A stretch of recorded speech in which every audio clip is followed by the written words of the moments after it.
आज मैं आपको युद्ध से पहले का एक मार्मिक प्रसंग सुनाती हूँ।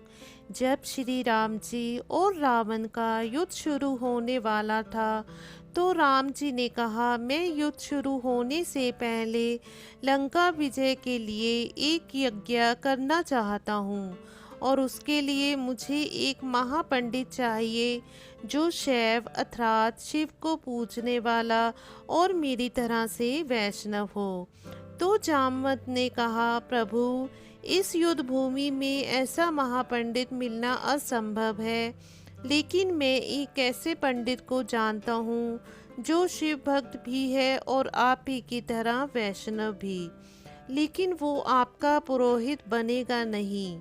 तो श्री राम जी ने उस पंडित का नाम पूछा।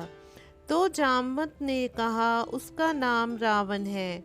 थोड़ी देर चुप रहने के बाद श्री राम जी ने कहा, आप लंका जाइए और रावण से कहिए, क्या वो मेरे पुरोहित बनेंगे। तब जामवंत रावण के पास जाते हैं और कहते हैं, हे महापंडित रावण, मेरे साथ दो लोग हैं जो आपसे यज्ञ करवाना चाहते हैं, क्या आप उनका पुरोहित होना स्वीकार करेंगे। तो रावण ने बिना हाँ ना कहे पूछा, कहीं आप अयोध्या से निर्वासित राजकुमारों की बात तो नहीं कर रहे हैं। तो जामवंत ने कहा, हाँ। फिर रावण ने एक प्रश्न किया, क्या यज्ञ का उद्देश्य लंका विजय है। तो फिर जामवंत ने कहा, हाँ। इसके बाद भी क्या आप उनके पुरोहित बनेंगे। तो रावण ने कहा, किसी पंडित के दरवाजे पर कोई यज्ञ करने के लिए आमंत्रित करे तो उसे एक पंडित कैसे अस्वीकार कर सकता है। आप उनसे कहिए, मैं उनका पुरोहित बनने को तैयार हूँ।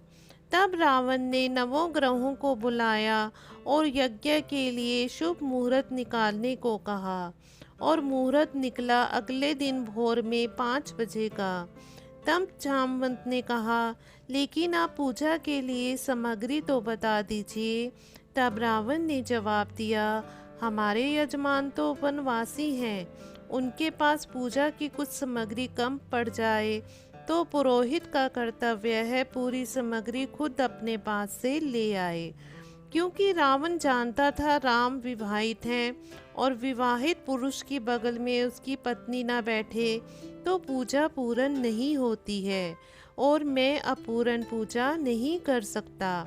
इसके बाद जामवंत चले गए और रावण अशोक वाटिका सीता के पास गया और सीता से कहा, तुम्हारा पति एक यज्ञ करने वाला है जिसमें मैं उसका पुरोहित हूँ।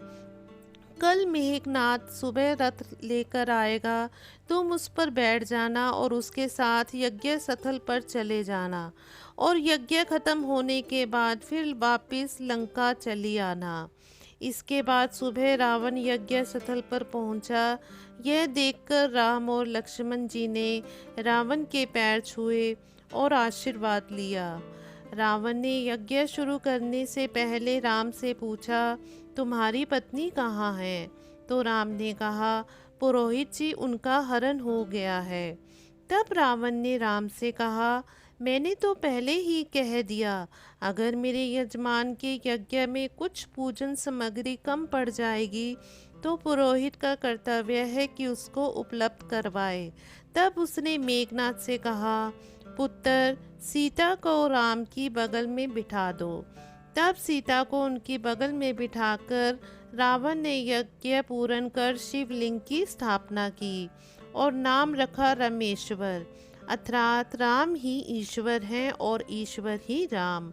यज्ञ पूर्ण होने के बाद राम ने रावण से कहा, आचार्य, आप अपनी दक्षिणा बताइए। तो रावण ने कहा, यजमान, समय आने पर मैं ले लूँगा। तब राम ने कहा, ठीक है आचार्य, बता तो दीजिए आपको क्या चाहिए।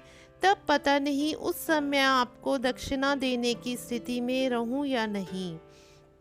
तब रावण ने राम जी से कहा, यजमान, मुझे दक्षिणा में बस यही चाहिए कि जब मेरी मृत्यु हो तो मेरे सामने आप दोनों भाई मौजूद हों। यह सुनकर राम जी की आंखें भर आई और दोनों भाई रावण का पैर छूते हुए कहा, ऐसा ही होगा आचार्य। इसीलिए तो हम कहते हैं, राम जी को तो छोड़ो, हम तो रावण का भी अपमान सहन नहीं कर सकते। जय श्री राम, जय सनातन।